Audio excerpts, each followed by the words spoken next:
Alrighty, welcome back to the Stoneman Podcast. I am Grant, also known as Stoneman, and today we have um, the first ever guest on the pod, and going to be for our videos. We got Macklin Ayers. Dude, what's going on, man? What's up, man? I appreciate you having me. This is actually round two.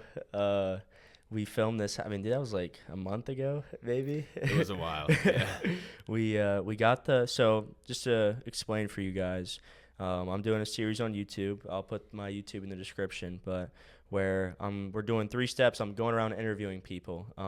We have to do something hard, whether it's a run or a lift or a hike or something that's challenging the mind and the body. Then the second thing is I try out something that person is passionate in or something they love doing or they do for work or anything. And the third thing is then I bring them on the podcast. We kind of talk about our experience, and then I get to know that person even more. So Macklin is the first guest for I don't know what the name of it is going to be. I've kind of had some names of it, but I'm still trying to figure it out. But for all this interview. So we had our lift. I mean, this was like a month and a half ago. We had our lift at the Y. Tough lift. Yeah, that was cool. And then we had our field work over at the high school. We got in Macklin. It was like an hour and a half, wasn't it? Mm-hmm. Yeah, and then now the podcast. So it's great to have Macklin. Macklin's one of my best friends, somebody who really pushes me and wants me to do the right thing. So it's an honor to have you on to be the first guest for this. Dude, it's an honor to be the first guest. I was excited when you asked me to do this, especially like we live together all the time, but you doing the football workout was really cool too. Like having somebody there with me. Like I said, one of my best friends that just. Like, you don't do that every day, but you killed it, though. Absolutely killed it. Yeah, and I love there's random text like, hey, you free tomorrow for a football workout? Because, like my mind's like, all right, I did it one time. That's good for the video. You know what I mean? But now he's like, all right, come back for round 2. And I will, 100%, whenever the time is right and whenever we can make it happen. Because it really was a lot of fun. And, I'm really into challenging myself right now. I'm doing a lot of distance running, but I really want to get my speed and my quickness and my vert up. We actually, I just played some Monday night basketball over at the church, and I'm telling you, I'm feeling a little bit quicker. I'm not going to lie. The first step, a little bit more blow-bys now. So that's what we need. Yeah, we'll see what happens. But, so the first let's tell the people about the first thing we did, which was the lift, the Arnold lift. Give some backstory to that lift, dude. That was nuts. Yeah, so I can't even remember the first time that we did it. I would say, if I just had to guess, like rough estimate, probably 2 years ago. Yeah. I was randomly signed up for this like Arnold Schwarzenegger like daily email thing, and he sent one with a blueprint to his chest and back day. So I hit up Grant and like a few of our other friends. I think maybe just 1 or 2 at that time. And we were like, all right, let's try this out, see how it is. And it absolutely cooked us the first time. But then we just did it this past time. We thought we had to bring that back for the video. And you'll see when you're in it, like we were definitely moving some weight, but it was tough. I was sore for like 3-4 days after. And I think we're kind of both at the point where you don't even really get sore anymore from a normal lift. So it was crazy work, but it was awesome. Just that joint suffering with your brothers is so much fun, and it just brings you guys closer.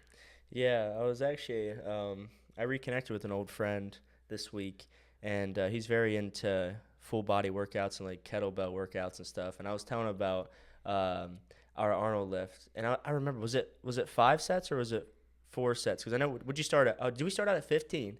We did 15, 12, 10, 8, 4. Okay, so that's 5. Yeah. 5. I was thinking to start out at 12. That's right, we did do 15.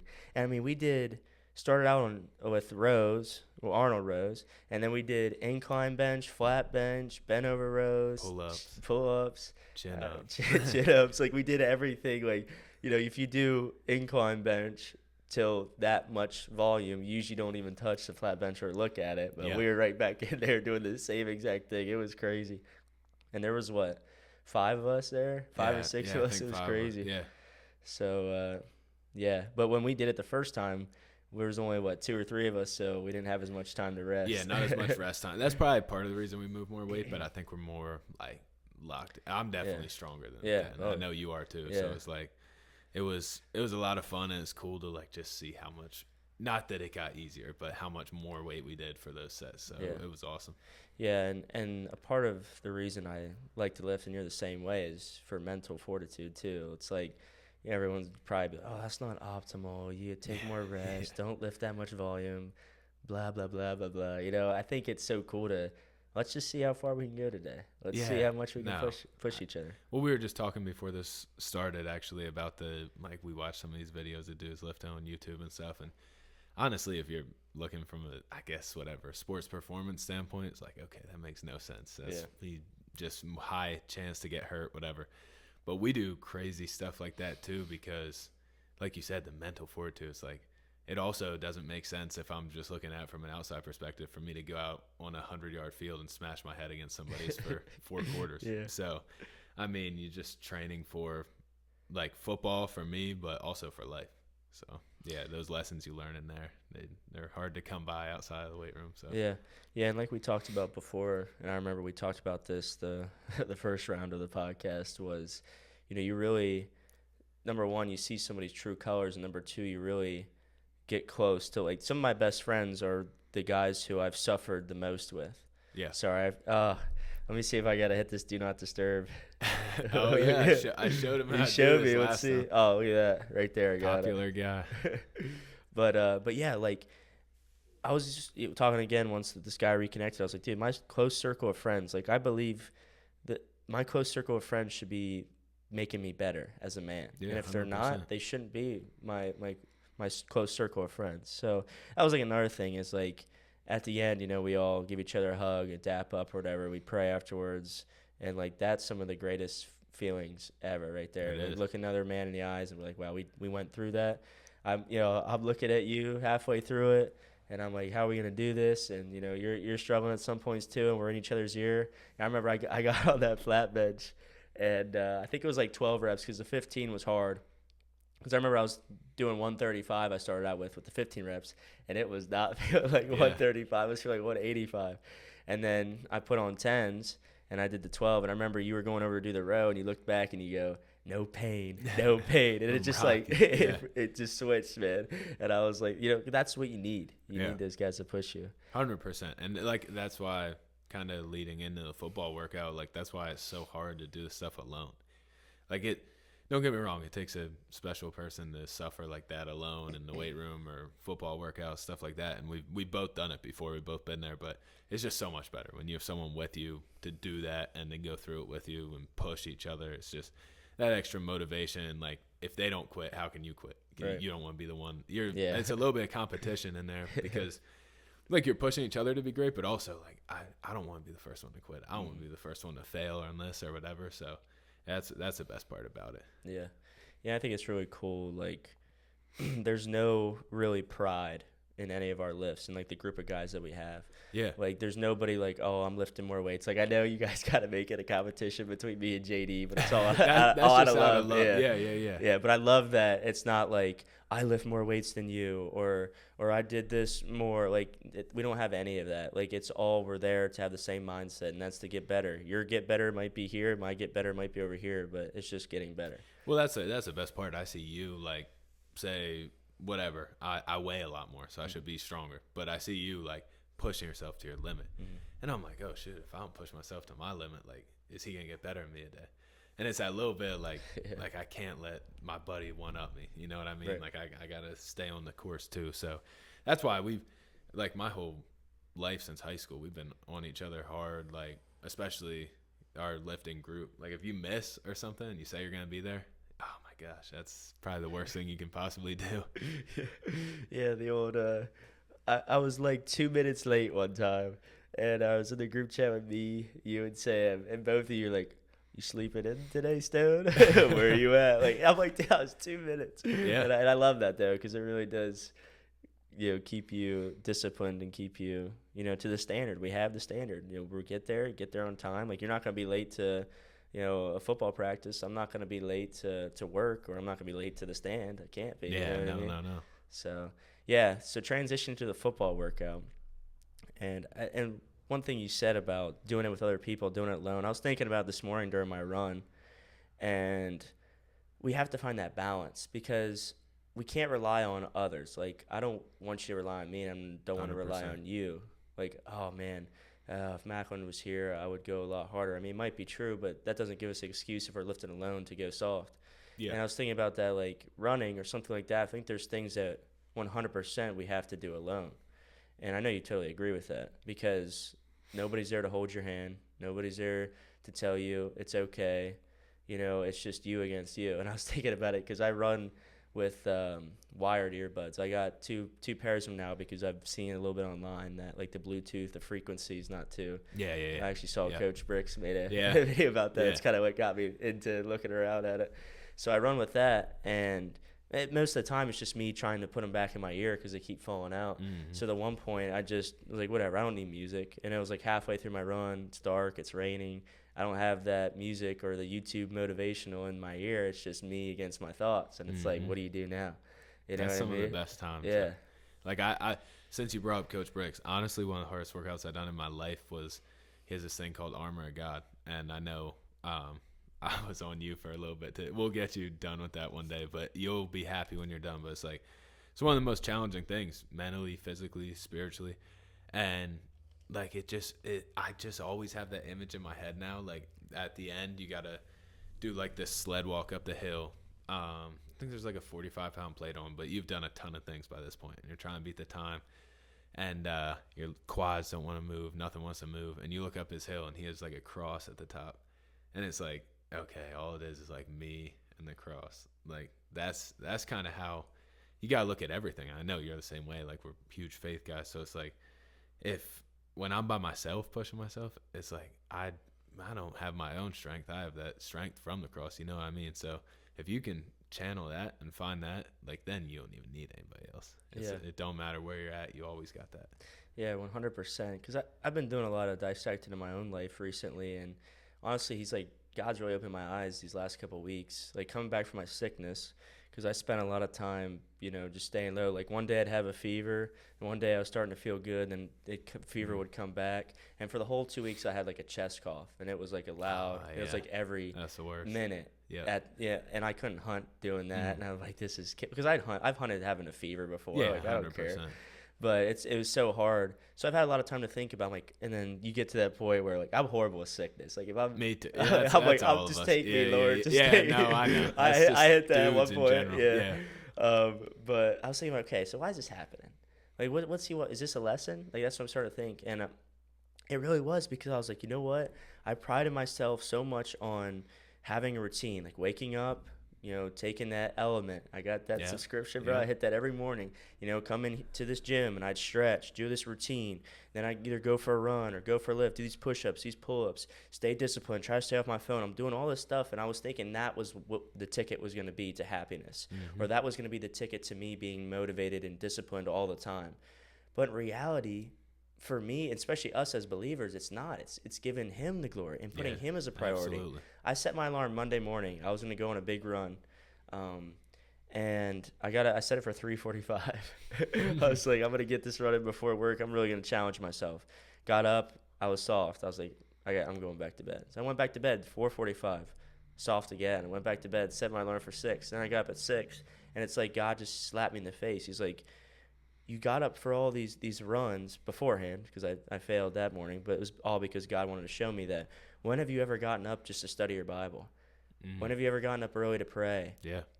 Or get prepared for Bible study? Because I'd always be like last minute Thursday, today it'd be like at 5 o'clock. All right, I gotta finish my notes or whatever. Yeah. So I was like, you know what? So I started from 6 o'clock there. We didn't go to work till 7:30. It was like an hour and a half. I got caught up on some things. And every morning since then, I was doing that. And it was like a big switch in my life. But I look back at it now, I'm keeping God as my priority, not my routine or lifting. But honestly, I'm pushing myself even more now. Yeah. Like I just went on my longest run this morning, but I'm keeping God first. It's crazy. Like you'll understand it. It makes sense to you. Some people might not get that until you like experience it. But yeah, I don't know. It's a crazy switch. No, 100%. I've experienced the same thing. Like honestly, this was pretty recent, probably like 3 months ago.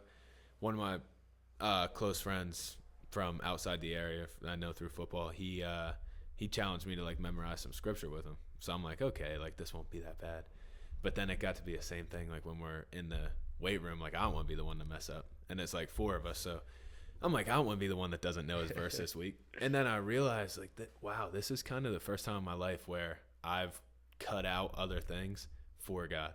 And before that, it's like, yeah, I've read my Bible. I've done, like, prepared for Bible study, stuff like that.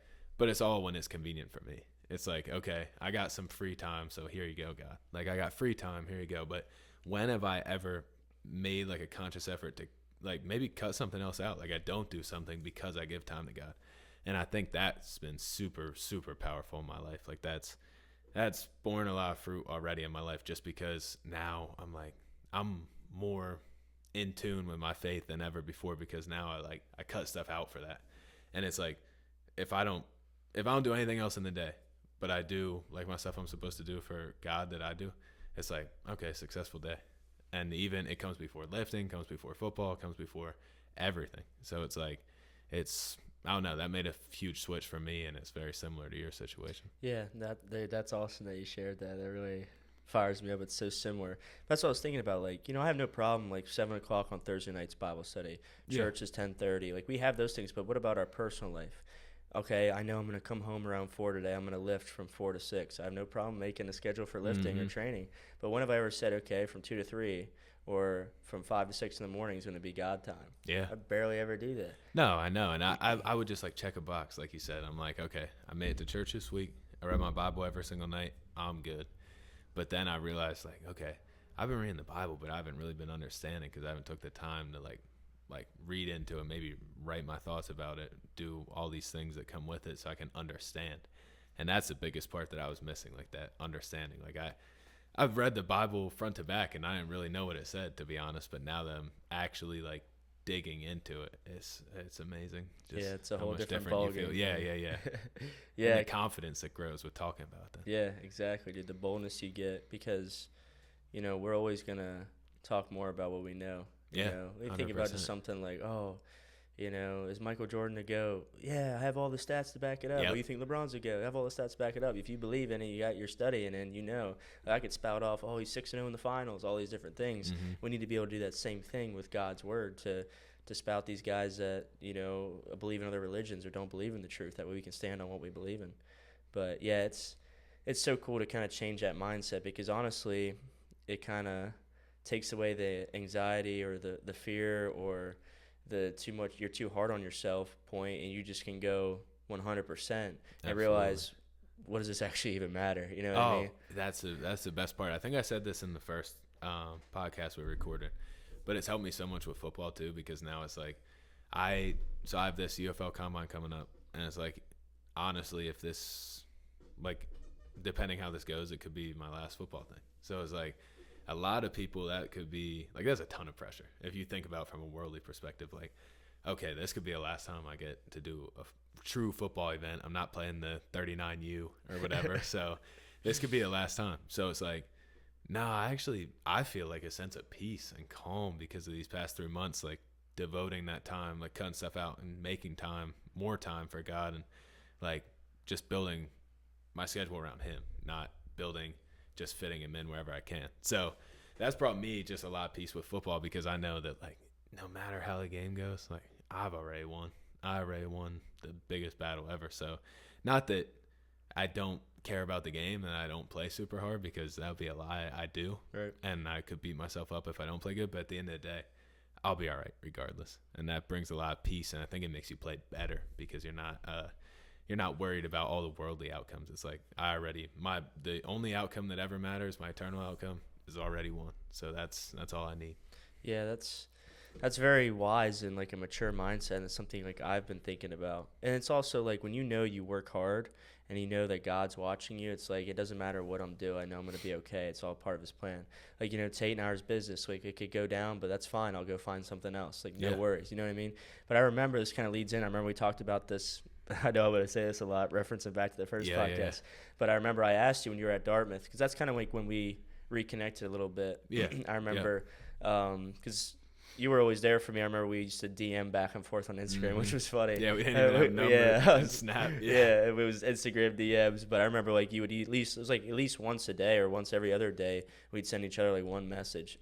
And A lot of the times was, oh, did you get a buck or something? It Yeah, wasn't a yeah, lot of yeah. personal, but ever since my dad passed, I remember that's kind of how like we reconnected because we played sports together, but that was it. Like it was just Hmm. practice, put your work in, and we'd go home. I think we ran Ford a couple times maybe, Yeah, yeah, yeah, but yeah. it wasn't anything serious. But I remember I asked you when you were at Dartmouth because I remember I sent you my life verse, Proverbs 24:16, and you wrote that on the wrist tape. And Yep. I remember I got a text message, and you were like, "Yo, I wrote this on the wrist tape, and it's a picture of you." I didn't have Hmm. your number. I was like, "Who the heck is this?" I was like, "Oh, it must be Macklin." So then I remember asking you. I said, "You know, you go from playing for maybe a couple hundred people watching you at Upper Dolphin to under the lights at Dartmouth. I'm watching you on ESPN Plus. You're playing at D1. Are you nervous?"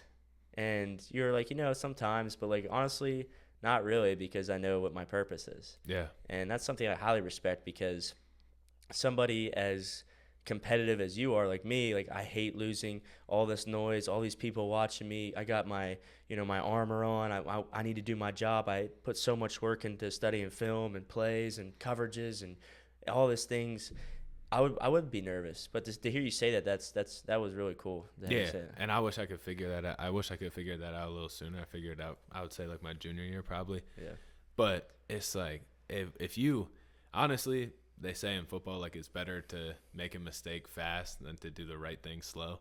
So like this just helps you play free and play fast because, like I said, you're not as worried about the outcome. Don't get me wrong. Like I was a captain, which was a major blessing to be voted in college and honor, but I think it's really because of that attitude that I had, like from beginning of junior year on, like after my sophomore year, junior year on, because I had that attitude, like I'm just gonna work my tail off, give myself the best opportunity in football, but like I'm gonna do it in a way that glorifies God. And I think I was blessed at Dartmouth. Like we had a Bible study with twenty, probably 20 guys average come to it every single week, even in season. So it was crazy. That was something that like I didn't expect, especially at a liberal arts Ivy League college. Like it's something that you wouldn't ever expect to find there, and I didn't expect to find it. But it was a huge like Christian community on the team, and I seen guys like converted while they were there. Like it's awesome. It's awesome.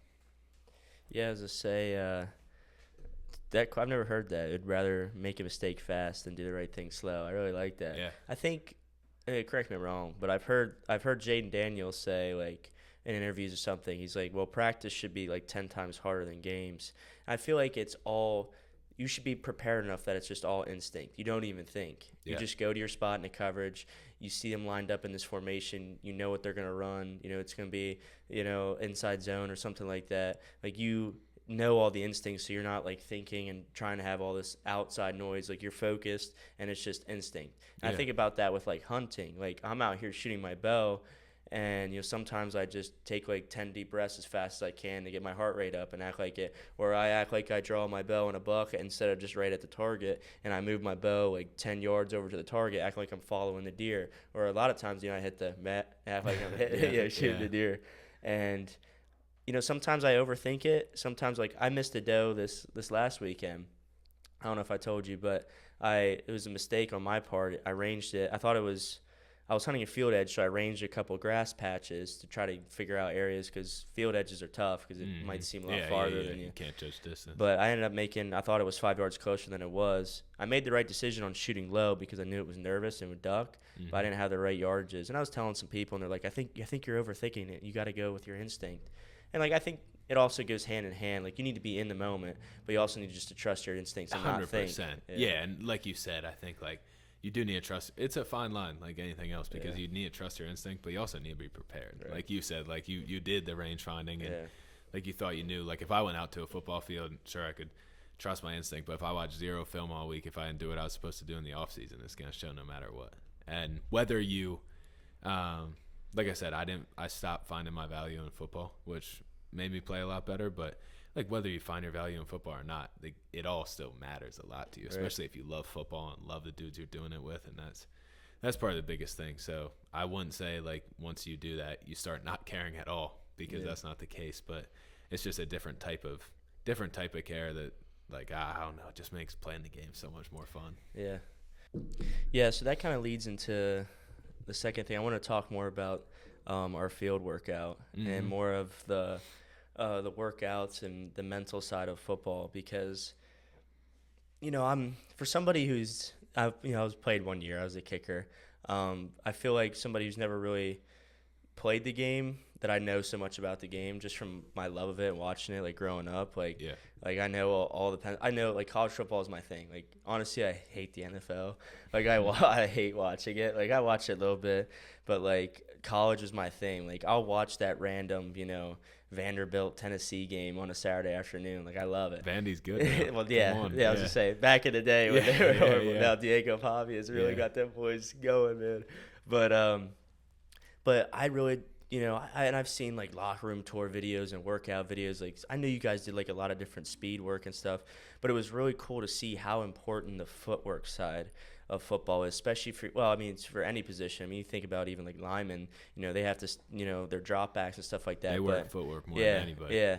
But you think about like every single position, how important the footwork is and how many different things. And I bet we didn't even get into, even close to the amount of different footwork drills you can do when we did that hour and a half. I mean, we were doing, all kinds of 2 feet in, out, just the way, with the resistance band, like all that different work. It really opened my eyes to how much you have to do to be great. And it have to be like second nature too. Yeah, 100%. Because like you mentioned before, you can't be out there thinking. And when you're out there, like I've done that before, and especially in college, because like I got an opportunity younger than most people, just because of whatever hard work.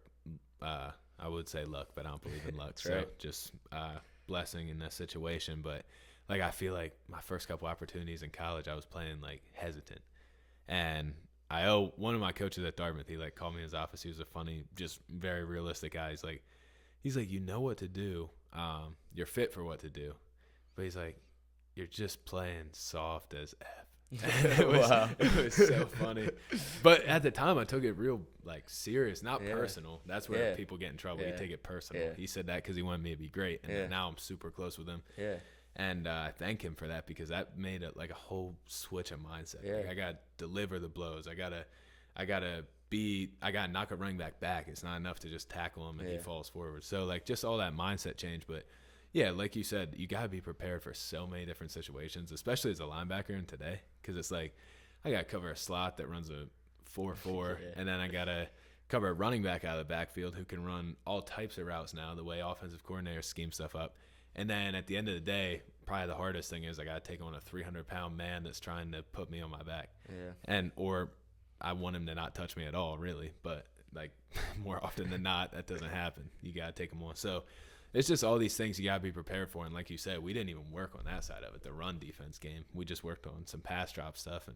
But you see how many different breaks go into it. And I've had great coaches. Like my buddy Forrest gave me a lot of that workout plan that we did.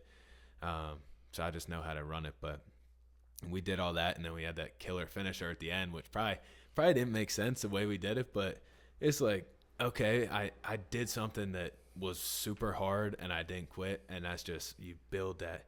Like you said the first time we did this podcast, that Goggins mindset. Like I'm just callous in my mind, like it's constantly getting tougher. So that when hard stuff happens, like I know I can go through it. I've been there in other hard situations. This might not be the same situation, but I know I'm going to do it. Yeah. Yeah, I know. I was worse, like pulling a 50-pound chain, walking like a duck for 50 yards. And doing those wrestling walks, dragging the knees. Yeah, and you're wondering why we're doing this. But when you do something hard, guess what happens when the fourth quarter comes? You need to get a stop on defense.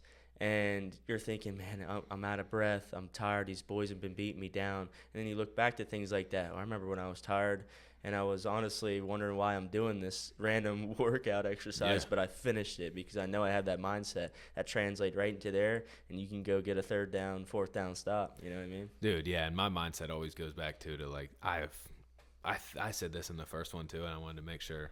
Well, it just came up, but my supporters, like my family, my girlfriend, my family, like that's part of the reason too. It's like fourth quarter, okay, people are tired.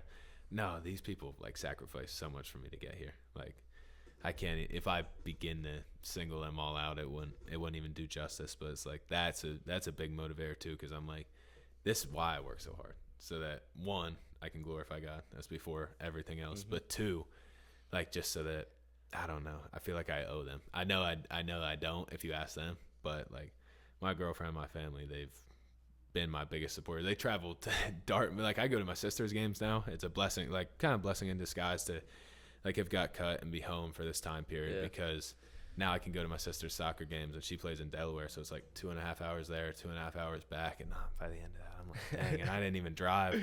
And I'm thinking, dang, it's like that whole trip there and back plus 2 hours is one way to Dartmouth. And they would do that. They didn't miss a game my senior year.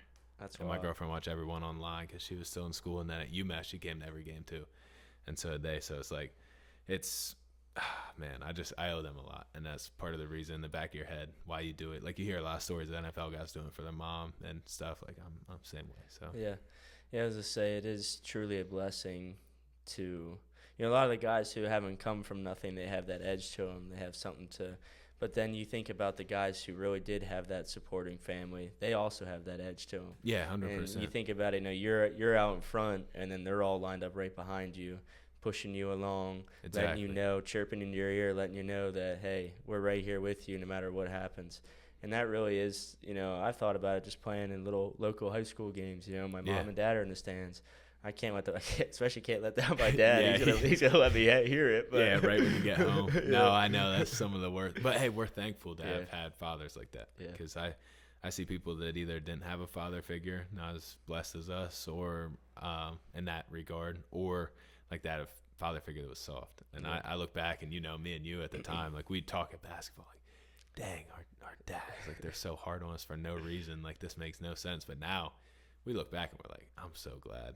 Like all the men in our lives were hard on us. Yeah, I know the one thing I was so happy to be able to relate to you is Saturday morning we'd have like 2-hour practices and coach would just make us run on a Saturday. And we weren't that good that year either. We just ran. And then we both looked at each other and we're like, we got to go split wood after this.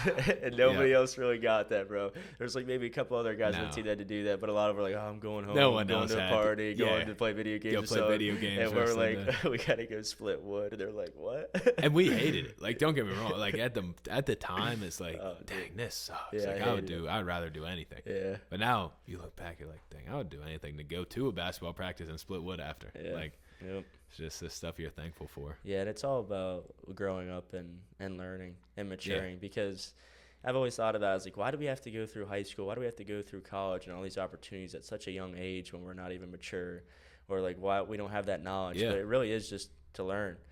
Like you have to throw yourself in the fire to be molded. Like and that, you like that? Yeah. But I think about that a lot too. I'm like, why can't the system be like high school now or like college now? Because I would be now that I know what I do. Yeah, exactly. 100%. But because you want to do what everybody else does at the time. Right. But the thing is, I wouldn't be who I was today if I did wait till now to play high school or college. You know what I mean? Yeah. So. Yeah, exactly. You needed those lessons, and I think that also taught us like we know how to do a lot of things now, and like we know how to provide too. Like that's what all the cutting wood was about. Like you provide, keep your family warm, whatever. Yeah. We couldn't go to work with our dads all the time, so it's like this is how I'm gonna show you. Right. And now one day when we have wives, like hopefully my girlfriend will be thankful for that. And then, better be. yeah. But no, like we know to provide for our wife, our family. So just a lot of life lessons. We'd finish up stacking wood and he'd go, okay, your reward is a house to sleep in that's warm. Thanks, Dad. Not like you didn't know that was coming. Yeah. But no, I 100% appreciate all that. I'm glad I don't have to do it now because that was it was a lot. I think about like all the stuff my dad did, like, and your dad as well. Like you worked a full-time job, then you take care of your kids and you take them all these sporting events.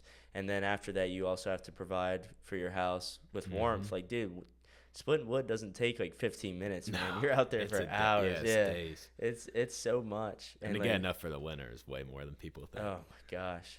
And so I really was thankful, like, because I think about it now. I'm like, man, like, it's nice not being tied down with like a family. Like, I can go do whatever I want. Like, I'm still doing hard things, but I couldn't imagine like going to work in a full day, landscaping, coming home, trying to fit in a run and a workout, and then I got to take my kid to a game or a practice, then come home, try to study my Bible, spend time with my wife, and then go sleep, and it's 100%. The same thing. You know what I mean? Yeah, my dad's, he's always told me, like, because I get on him about working out sometimes, and he's like, trust me, when you have kids and you have a job and you have like full time, like I'm working now, but it's still kind of like you said, like it's on my time and everything. But he's like, when you have all that, trust me, buddy, it all changes. He's like, if you can make time to live, you're a better man than me. Yeah. And I think we can do it because I've seen these videos of these dads like getting up before their kids wake up and putting in the work, and that just really motivates me and fires me up. It's like I want to be one of that, so my kids can see. Like my dad would work, like a 13-hour shift. He'd get off at 9 o'clock, and the Y would close at 10, and he'd go hammer out the quickest 40-minute lift, and then come home. And I'm like, wow, like you're a dog. Yeah, well, actually, yeah, I think about it, and I'm like, my dad didn't just have one job; he had two. Yeah. So it was like he'd school teach and then construction, and then. My mom's worked super hard her whole life.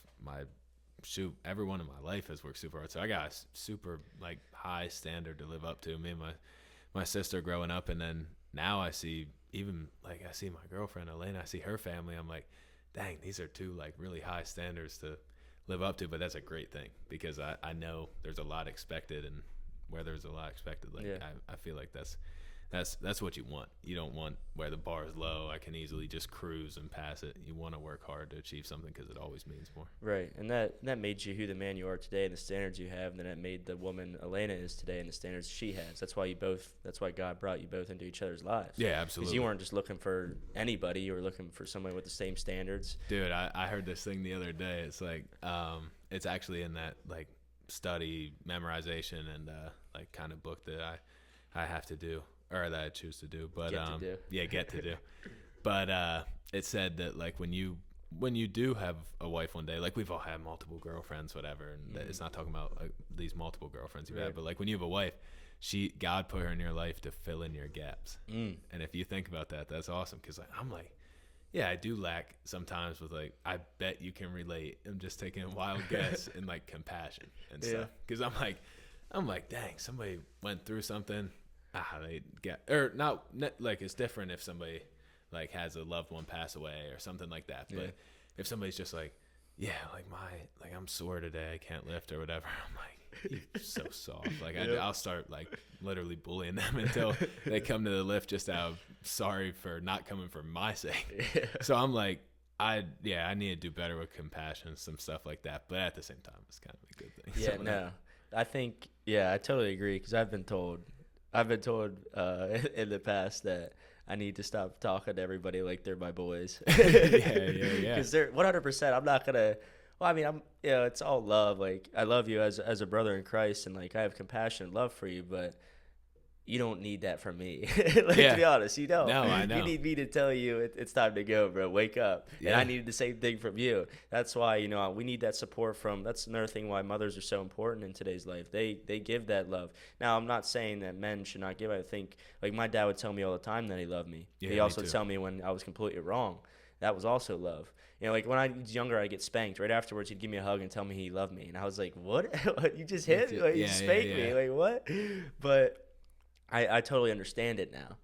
But yes, we do need to have that, towards our future wives, that type of love and compassion that's totally different. I need to find that switch to turn off and not be like. And your wife can really help teach you that. Yeah, exactly. Because we aren't going to teach each other. Because we're problem solvers. Yeah. And a lot of times they don't want the solution. They just want us to give them a hug and say everything's going to be all right. And sometimes that's the best thing. Yeah. Sometimes it is the best thing. I'm that guy. I'm like, all right, well, we can figure out. You should just do this different this time. And they're like, shut up. I'm like, and sometimes that turns into like me it seems like I'm just criticizing. Exactly. But I want people to be great. So that's why. Like my mom has told me even when I was younger, like she's like, you're just too intense. I'm like, well, maybe you should be more intense because I don't know. But yeah, there's a big balance. And that's why it's so cool how God made us different, male and female. There's only two genders, by the way, male and female. Yes. And that's why they become one then in marriage because they both, if they're following God's word, and God's plan, God's will, they both benefit each other. Yeah, and they give absolutely. each other something that two men couldn't give or two women could not give, and that's why it's completely wicked. It's designed a certain way. So, but anyways, I want to go into talking about your little stint at the Cleveland Browns. I know it sucks what happened with you getting cut. You were there for, 3 days? Yeah. So it's pretty cool. You were working for Tate and I. It was actually at your own house.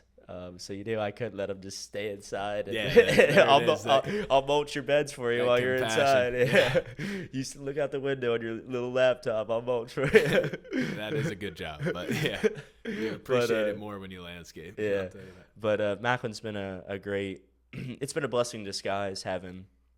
You've said some other things in your life. It's been a blessing that you weren't exactly got called up right away to an NFL team. Like, you got to see your sister. I know you spent more family time because you've been away in other states, 100%. and we've got to spend more time together. And you really helped us out when we were in pinches or crunch. Like, Tate went to vacation. You worked for me for a full week. That was a fun week, by the way. We really got after it. Yeah, That was wild. I was gassed by the end of that week. I know. But we were working at his house, and that's when you got the call from the Cleveland Browns. So you didn't get drafted, so it was just an invite to the camp, right? It's a rookie camp. Yeah. So you had your rookie camp. I'll never forget. He got the call. It was so cool that your ringtone was a dog barking, and we're sitting there, and he gets the call, and then immediately you're like, "Yes, sir, yes, sir." Like, you're real formal, real respectful. I was like, "Dude, this is not just one of his boys. Like, this is legit." And he walked away right away, and Tate, it's like, I can't work right now. I'm so fired up. Like, dude, this has got to be it. And then you hit the old, like, squat in the ground in the middle of your yard on the phone.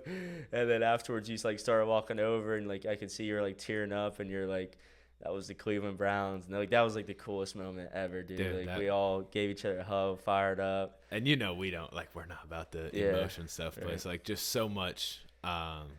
It's so much if you, like, like, a lot, but, like, if you just knew what all went into it, that just makes it, oh man, it's just a feeling unlike any other when all the work kind of pays off. But like I said, I there's a good thing about what I learned when I said I was a junior about, like, it's just never get too high or too low, because then, like you said, not long, like, I was there and I played great, but at the end of the day, they make cuts, and the dudes they draft, they already pay, so it makes it tough, and it just is what it is. That's the way God had it designed.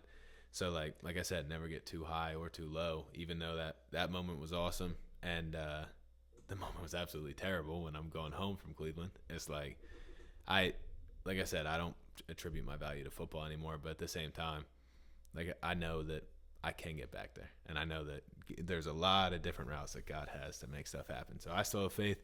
I know this UFL Combine coming up, like, I'm super excited for, and I've been training super hard with my guy Coach Bricks and Lance and Joanne, like, all these guys that have really helped me out along the way, especially Coach Bricks. Like, I've been with him since high school, and they've helped me out even when I couldn't, like, pay as much as they probably deserve for training and everything. So I owe those guys a lot, but I'm really thankful for how this path has gone. Like, I was down super bad after getting cut from Cleveland. I don't know if, like, you could notice, but, like, my family knows, my girlfriend knows. Like, I was just different because I didn't want to talk about it, because, as guys, we're not supposed to talk about anything. So it's like, I didn't want to talk about it. But honestly, it's been one of the best things to happen, because after that, that's when I started. Like I said, I cut other things out, made purposeful time for God instead of just when it fit for my schedule. And I feel like I've grown a ton since that moment. So I'm ready for his UFL Combine. Like, God willing, it'll all work out. But I know, God willing, it'll work out the way I want, but it's going to work out the way He wants. So I have full faith in that. Yeah, and I remember we talked on the phone for like an hour after you got cut. I remember you called me, and that was that was one of our best phone calls we had, and I appreciate you reaching out to me. And because I remember you were like, I was thinking about hanging it up, like, right after that. That was your thought. And I don't blame you. Like, there's so many times, like, even just simple things like hunting for me, and I haven't put as much time into hunting as you have into football, but I've thought about quitting. I haven't shot a nice buck in a while. Like, I just wouldn't be done. Like, this is too hard. Yeah. And you get something like that, like you said, you get so high, like, you were like, oh, when you got that call, you're like, I'm sorry for crying, man. I'm like, dude, this is one of the biggest moments of your life. Like, take it all in. Like, I get to work out with you, like, once a week sometimes, and, like, I realize just from that how much hard work is. Well, what about the 6 other days of the week that you do? 100%. And the driving that you go? Like, Coach Bricks isn't at your house. No, these guys are one way. Yeah. And then you got to provide gas money for that, because stuff's not cheap. No, just to pursue your dream, and all the hard work, even at home when you're doing recovery, you're stretching, you have to eat the right meals. and a world full of disgusting foods everywhere Yeah. you look. Like you have to take care of your body. You got to get 8 hours of sleep. All this stuff that you're doing, and to get that high, to get that low, to see where you've come from that and you've grown. I think that was a good smack in the face for you. Yeah, 100%. Because I thought I figured it out my junior year, but now it's like, did you actually figure it out? Because you were so, like, good. Of course, I should be so high and like thankful and grateful for that opportunity in Cleveland. But then like once it ended, I'm at rock bottom, and like, why am I at rock bottom? Because I probably still attributed a little more to football than what I thought I did. So now it's like, and it's okay to feel that way because like I'm human and I do care a lot about football, but at the same time, it is kind of smack in the face, like you said. Yeah, I think that was like when you were telling me that right away. Like in my mental is way different. You were totally different human beings, and it was your life, not mine. And you were like, man, I was thinking about hanging up the cleats, and I wanted to come through the phone and smack you in the face. I was like, bro, I see what you did, but I also haven't experienced the lows that you experienced. I get to experience the highs with you, but also I do get to experience the lows because I really care about you. When you told me that right away, I was like, dang, like that right away, and I was mad. Because I want to see you be great. I'm not gonna be like, oh yeah, you got cut by the Browns, let's go. Like that's not. I care about you. So, but yes, I think we needed that. Like, there's two ways you could have responded to getting cut. You could have tucked your tail between your legs. Oh, woe is me. I thought I did enough. I should get this opportunity. I'm better than these guys. They probably have more followers and stuff. That's why they got in front of me. They played at bigger schools, but I know I'm a better. Oh, woe is me. Or you could say, you know what? Maybe I wasn't the best linebacker here. They gave me some notes. Maybe this is what I need to work on. Maybe I could have done better at this. I remember that one time you were like, you know what? If I would have trusted that break, I knew I was going to pick off Dylan Gabriel. And Braxton, I remember you saying that to me. Yeah. And just stuff like that. And I knew you were going in your mind, what could I have done better? Oh, I could have done that rep better. I could have done this drill better. And I mean, Dylan Gabriel's starting for the Browns right now. And you said if you would have trusted your break, you'd have picked him off in practice. So you know you're great. You know you could easily be there. You just got to, like you said, it's a different route, but we need those smacks in the faces all the time. 100%. Now this UFL Combine, I'm going to go there and, like, I just got full confidence. Light it up. I know I trained super hard for this. I'm more twitched up than ever before. And the position drills, like, I just know I've done it. And I know now I finally have, like, confidence. I've put in way more.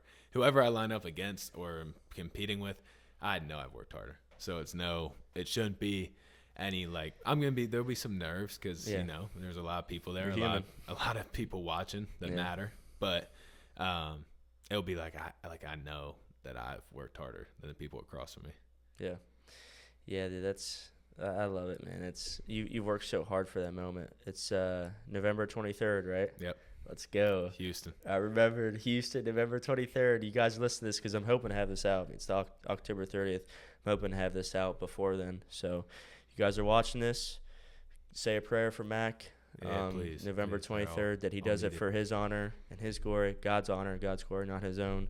And I know you're gonna kill it, dude. I'm excited, dude. Yeah. Because you think about it. There's so many guys in the NFL that weren't 5-star out of high school, didn't get the full ride, didn't go crazy every Sunday or every Saturday, didn't win the Heisman, and didn't get this red carpet and this millions of dollar rookie deal. They had to scrap it. Nobody knew what college they played for. They probably went to a couple different colleges. Some, like you said, you talked to literally, wasn't one of your guys' lockers beside you that came from the UFL? Was it a linebacker, a veteran linebacker? Yeah, that was. Oh yeah, I forgot. I should have brought that up. So I was in the locker room and like honestly, after they cut you, like you go to the front office, you talk to them. And, like, they give you the best feedback of your life, and then they're like, but with all that stuff, like, we're going to have to cut you because, like, just whatever. They give a million excuses. And you go back to your locker, and you're like, dang, like, that was my dream, and now it's over. And I was like, okay, I'm going to hang it up. I got this Dartmouth degree. I'll start working, whatever, and hopefully make some money. I get a house with my girlfriend. Still hoping to do those things, but it's like, hopefully my job's football. But at that time, I was like, you know what? It's not football. And I'm hanging it up. This one dude just randomly, like, I don't know why. I walked by, and he's like, hey, man, like, what'd they say to you? And, like, he was a vet. Like, he had been there for a while. I think he played D-line. So we got some reps together and stuff. But he was like, what'd they say to you? I was like, dude, they cut me. I said, yeah, I don't really know what I'm going to do now. Like, probably just go home and figure it out, and like I'm already like sad about visibly Yeah. probably. And he's like, dude, do not do that. He's like, there's so many different routes, so many different routes that you can take. Like he's like, you should, like I played in the UFL. I lived in my car. Like I got cut from NFL teams, and he's like, I'm back here now, and now this is my like third year, whatever, with the Browns. And he's like, dude, just do not quit. Keep going. Like God has a plan. And I'm like, I haven't said a word to this guy the entire camp.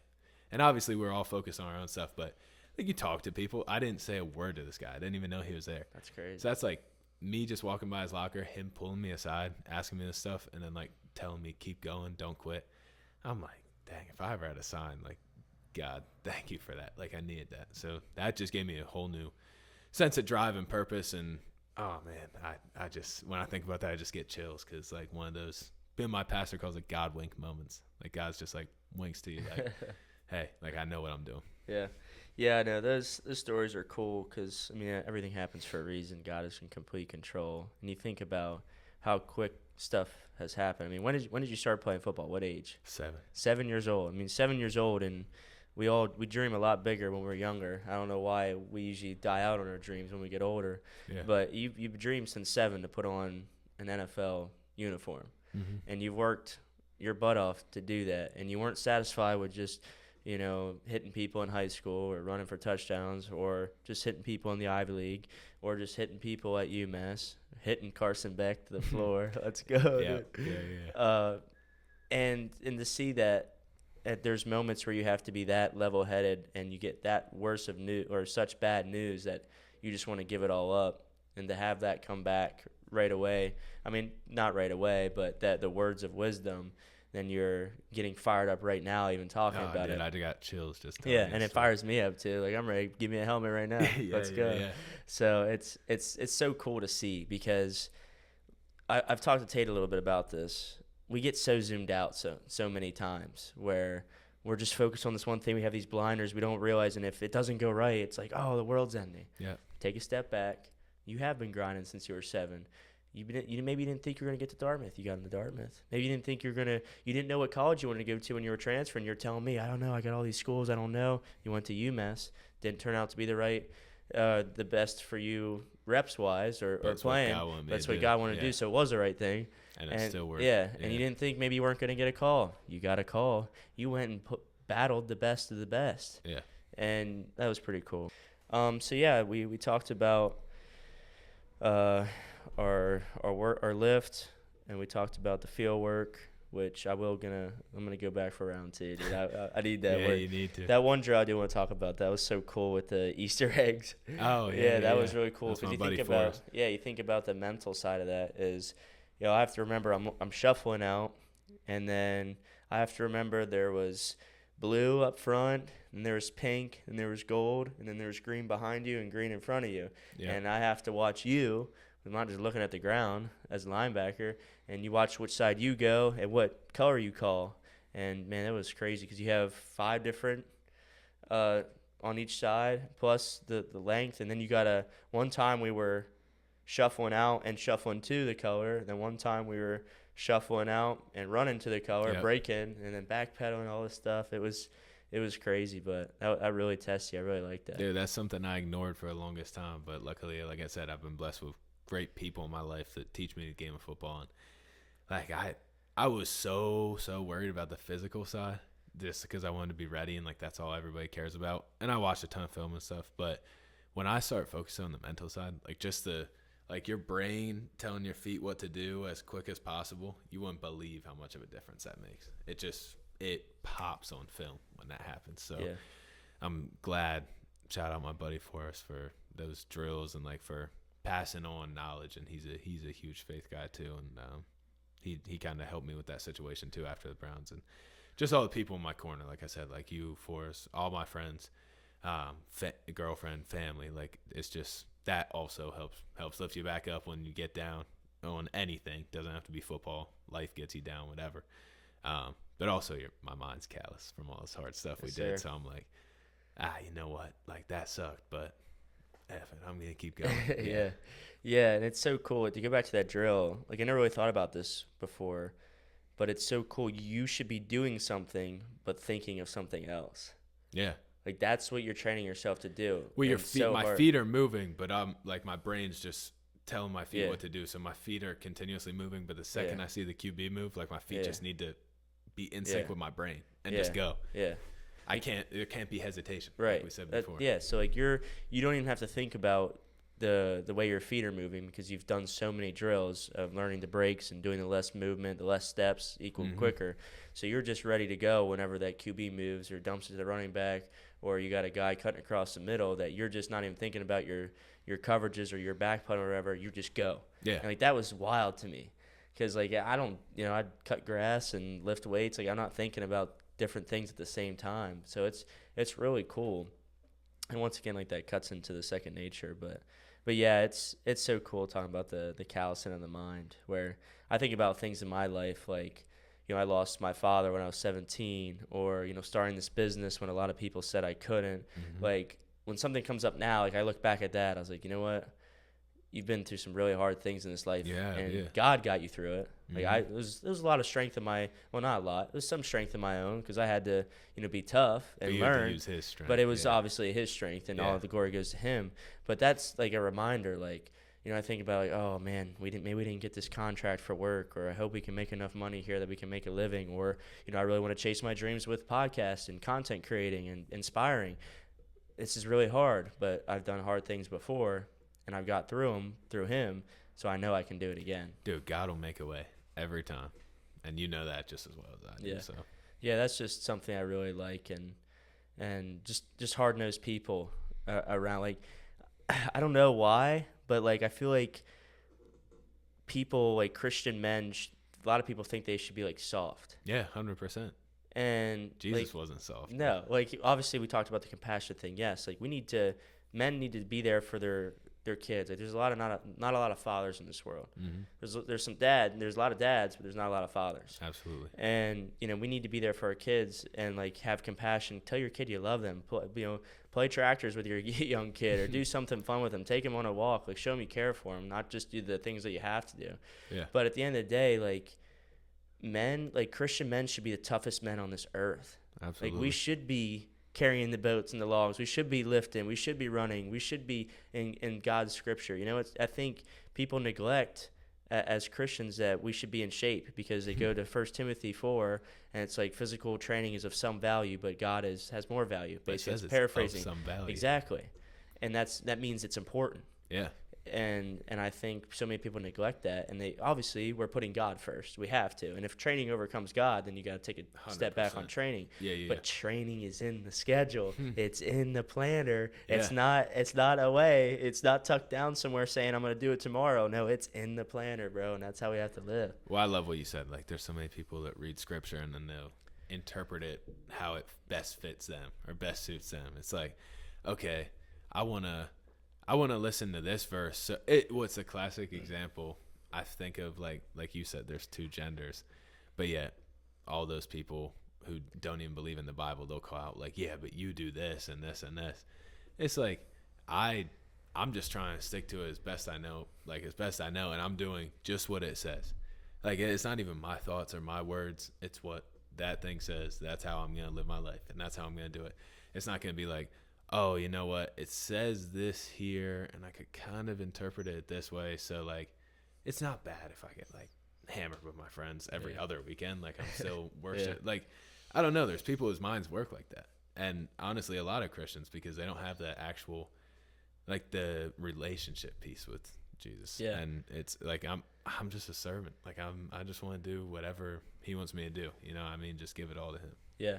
And I've had some conversations recently talking about, like, obviously we cannot be sinless ever while on this earth, but as Christians we need to learn to hate sin. Like I've seen so many videos where people are like, oh, partied and hammered, but in church the next morning, so everything's okay. Yeah. But like, you could say that, and they say to Christians, oh, you're hypocrites. You still, like, yes, I'll fully admit it. I still struggle with lust. I still struggle with anger. I still struggle with pride. I'm a sinner. I'm a human being, but I hate those sins. Yeah. There's a difference. Yeah. You're not living in the sin. Yeah. And what are your intentions? If you hate something, you don't want to do it. Yes, I'm still going to fall. Yes, on Instagram or social media, when a girl pops up, it's hard. It's really hard, and sometimes I do fall, but I hate it though. I don't want to keep doing it. I don't want to keep looking for it. I don't want to keep following and falling in it. And I think that's the difference where you're going to see growth and where you're a believer in Jesus Christ or you just say you are. Yeah, absolutely. 100%. And this goes along into one of my favorite quotes that I told my youth group kids this last week. You know, you don't rise to the standards you have when others are watching. You fall to the standards you have when no one is watching. Yeah. The only work that really matters is the work that no one sees. It shows who you really are rather than who you say you are. Oh, I love that. And I love that. and that's like, it's my favorite quote because it goes right back to us talking about training alone sometimes. But it's like, what are you going to do when you're laying in bed on your phone at night when nobody's watching you? What are you going to do when you're home alone and you're talking to a girl? Or what are you going to do when something bad happens or something you want to get angry right away? Or you do something good, you want to take pride in it, and it's just you and, and nobody's around. What are you going to do? That's when you see the true colors. Well, mine that I said in the first one too was like, and it's fire too. Are you willing to sprint when the distance is unknown? That like, it's not just about running.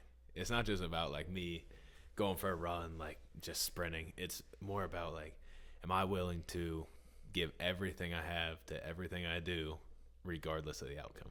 Like you can't be as much focused on I know you hear this all the time, but it's actually true. Like you can't be as much focused on the outcome as you can the process, and that's a huge thing that goes hand in hand with what you said. Like if I'm just focused on let's to give a weight room example, and football wise, if I'm just focused on like if I get to the NFL, is that the ultimate goal? Yes. But am I going to find a lot of joy in the process of doing that? Yeah, I'm probably going to find stuff that's way more valuable in the process of doing that. And then it carries over to your Christian life too, because like, am I willing to sprint when the distance is unknown? I would just say a Christian example of that is like, okay, so what I said in my own life, am I like, okay, I don't know when my life's going to end. So am I willing to like sprint for Christ every day? Am I willing to give him everything I have every single day? Or am I just going to be one of those people that's like, you know what? I'll get right with God tomorrow. I'll get right with him in a week. You never know when that time's going to come. So you don't have tomorrow. You don't have a week. You got to do it now, and you got to stay committed to it every day, because you can't be all. I've seen this a ton of times. So have you. People are all for Christ for a month or two, and then they fall off when something doesn't go their way. And that's just a very surface level believer, and you got to go deeper, man. Yeah. That's what we're missing. Yeah. Come on, Rock. What's the matter with you? There is no tomorrow. Oh yeah, dude. I wake up to the Rocky alarm. You got it set up. I do have Let's one. Let's go, dude. I forgot to ask you if you got that. I rotate between like the classic like dun dun dun dun. Yeah. I wake up to that, and then I also wake up to there's one. It's like bells at the beginning, like dong. Yeah. It's like in two. Oh, okay. She says. And she doesn't want him to fight the fight, and then you can't. She wakes up, and no, it's in two. Oh, he's about to fight Apollo the second time, and she doesn't want him to fight because his like eyes messed up, whatever. Right, She's having the baby, and she's like, she comes out of her coma. She's like, "Can you do one thing for me?" He's like, "Yeah, I won't fight the fight, like whatever." She's like, "When?" I remember that. And Mick's like, "What are we waiting for?" And he's like stretching in the park, doing one-handed push-ups. Dude, that man. The Rocky. Yeah. Oh man.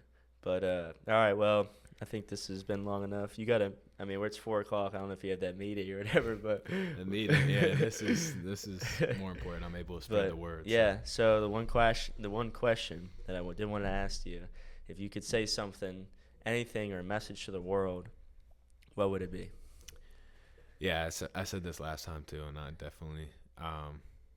I don't know. Maybe this is why we had to do it again. I was thinking throughout this podcast. I was going to say Matthew 22:36-38, which is where someone asked Jesus, "Teacher, which is the greatest commandment in the law?" Jesus replies, "Love the Lord your God with all your heart, with all your soul, and with all your mind. This is the first and greatest commandment." And that's still rings true. If you don't have that right, nothing else in your life can be right. But honestly, today I just feel like it's Philippians 4:6-7. And man, this is perfect for me going into this UFL stuff, but also like, just every single day when you wake up, do not be anxious about anything, but in everything, by prayer and petition with thanksgiving, present your requests to God, and the peace of God, which transcends all understanding, will guard your hearts and your minds in Christ Jesus. That's just like, Man, that's probably one of my life verses. I like how you use that term, and I've heard that before. And I couldn't really say I have some, but that's definitely up there. Just because like there's so many things. If I focus on like my life in the world, I could be anxious, I could be worried. But man, if I'm right with God and I have that peace that only He can provide, man, everything else just seems to fall into place eventually. And yeah, it doesn't mean your life will be perfect or your life will be easy. Trust me.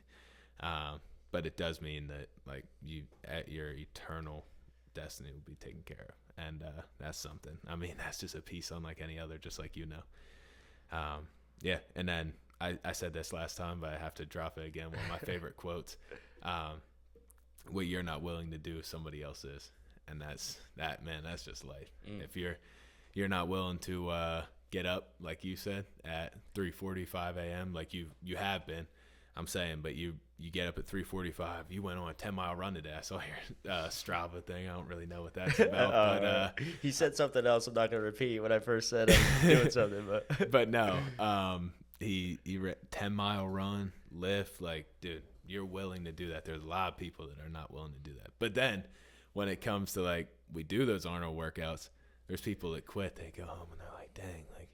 That's not fair. Like he just his body. He must have like drank the right thing today or whatever. Like I know I'm probably better than him, but he got me this time. Yeah. No, he's gonna get you every time because he did the work that you weren't willing to do. Yeah. So just that's a metaphor for life, man. If you're not willing to do something, there's always somebody out there that is. So that doesn't mean like stretch yourself so thin. I'm a victim of that. Right. But it does mean like anything you do, you gotta do it with purpose. Yeah, I love that, and I kind of used that this morning. I woke up at 6, and I hear the rain hitting the window. And dude, the last 2 nights, so I've been sleeping on the floor for like 3 months now. There we go. And the last two nights, I got rid of my bed. I put it upstairs. I don't have a bed in my room. Oh my gosh. Yeah, right. And I got rid of my pillow the last 2 nights. Dude, it's actually awesome. Like, so all I have is my blanket now, but I'm thinking, my first thought is, wow, this blanket's warm. It's warm underneath here. I hear the rain hitting against the window. Mm-hmm. I know it's dark outside. I know it's going to be cold because it's, we're in October. The rain's going to make it worse. And then I was kind of on my phone a little bit, and then I thought of, you know what? I wonder how many people would stay in this bed right now I'm doing. So I need to get up and do it. And I got fired up, dude. Dude, that's awesome. Because you said no to that voice in your head. Yeah. And I was like, you know what? Just because of that, I'm going to go on my longest run this morning. And I remember I take a step out here like 6:20, and I got all my stuff on and put the headlamp on. People are driving by. They're seeing me like stretching in my driveway, probably wondering what's this guy up to. And I remember I turned because I was going down this way. I turned, and the wind was coming that way. And it's just rain smacking me in the face, the wind cold rain, crazy. And the wind. And I was like, oh, this is going to be fun. But then I was thinking, every single car is driving by. I'm like, they're probably looking at me like, what's this guy doing? And I was thinking about Goggins when that guy pulled up and said, why are you out here? And Goggins goes, because you're not. Yeah. I can't get too prideful, but I was getting pretty fired up. Dude, I almost got hit like 4 or 5 times, too. These drivers are horrible. I need to just run on back roads completely. 100%. Yeah. Absolutely. But, yeah, dude, that's a great message. People don't understand why we give credit to God so much that aren't believers, that don't experience it. But once you do experience it, and life isn't all about experience and feelings and all wishy-washy, but when you experience God's love and when you give your life to Christ, that is the only thing that matters. Mm-hmm. And that's why we get to play so much harder. We get to work so much harder because it's all in His hands. Yep, I'm not in the driver's seat, bro. I'm probably not even in the passenger seat. I'll be in the back. Yeah, in the trunk. And I've said this to people before, and I know I've said it to you. Is God your spare tire, or is God your steering wheel? Yep. Yeah, you got to be that. Does God come up as your spare tire? When life gets hard, when the emergency happens, when you need God, that's when I start praying, right? Mm-hmm. When something bad happens. I'm always praying because He's got the wheel, man. Yeah. He's directing my life. We got to have 100%. Him be the steering wheel. But, I love that. Yeah.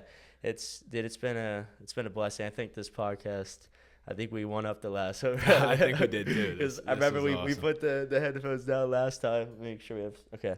I put the headphones down last time. We're like, dude, this is incredible. We're going crazy. Then I look over and I messed up with the editing, and we didn't even get to hear Macklin's mic. But this time I can really say I'm really happy with how this went, and I know there's gonna be plenty more times that you're back on this. whether it's just talking or we do another episode of the Well, whatever we'll I get come the up with lift it. in Yeah, either way. yeah, it'll Yeah, happen yeah. either way. But hopefully, one day I'll get to hit the field work on a UFL field or NFL field. Yep. That'd be sweet. Fly it video. down for a video. That'd Yeah. be sweet. But no, dude, thank you for having me. Yeah. I wish you blessings in this whole podcast. This is awesome. Great way to spread God's word, and honestly, just to like connect with people. Yeah. Which we're missing. Yeah, and I was talking again with somebody actually today, and I was like, the more and more I'm starting to realize is how important face-to-face conversation is. Because I was a guy, like, in high school, I just talked to you on the phone or whatever. Like, I didn't go to too many – I never went to, a party, like birthday parties or whatever. But, like, I never had a whole lot of face-to-face conversation as much as I think I should have. But now it's like, whenever I see somebody, hey, how's it going? But, like, this year, we couldn't get this over the phone. We couldn't get this playing Fortnite. We couldn't get this, sending videos back and forth to each other, or audio messages. This is real. I'm telling you right to your face. I'm looking into your eyes as I'm telling you this is real. And that's something that I was really starting to value more. Yeah. And it's cool. And, I'm glad we finally got this to work. Both of our schedules were busy guys, but at the same time, like, man, we need to make this work. You live 3 minutes away. Oh, from yeah. me. Like, I feel like there's so many 100%. times we could have made this work. Oh, yeah. No, there definitely is. Yeah. But, yeah, dude, it's awesome. I got nothing but support and love for you, bro. I'm going to keep praying for you. November 23rd, everybody. And also big congrats on the buck, man. Oh, yeah, Let's yeah, go, yeah. Had to dude. get it done. But, We're, that's love, man. Appreciate it. And like I said, I'm praying for you, too, in this podcast and work. And I know you're a super busy cat yourself, which we haven't talked about enough. But, yeah, I know we're both busy. But, hey, man, we came together. And I haven't seen you for, a month now at least. And, it's like I saw you yesterday. Yeah. Which it will always be like that. Yeah, it will always be like that. I was actually, like I said to you before, I reconnected with an old friend, and I was actually talking about you to him. He called me before you came over, and I was actually able to talk about you. And I was talking about some of the lifts that we've done and stuff like that. And I was like, I was thinking about it. I haven't really seen him in forever, but I know. But it doesn't matter. Yeah, when you come to the door, exactly it's like, what you been up to? And it's like but it's been a blessing. But until next time, bro, let's keep hammering, man. We got more work to do. And keep giving the glory where it's due. Yes, sir. Ooh, a little rhyme right there. All right. Yeah. Got more work to do. And give glory to where it's due. Or Yes, to who sir. it's due. Let's go. All right, man. Thanks so much, bro. Stone Man, we out.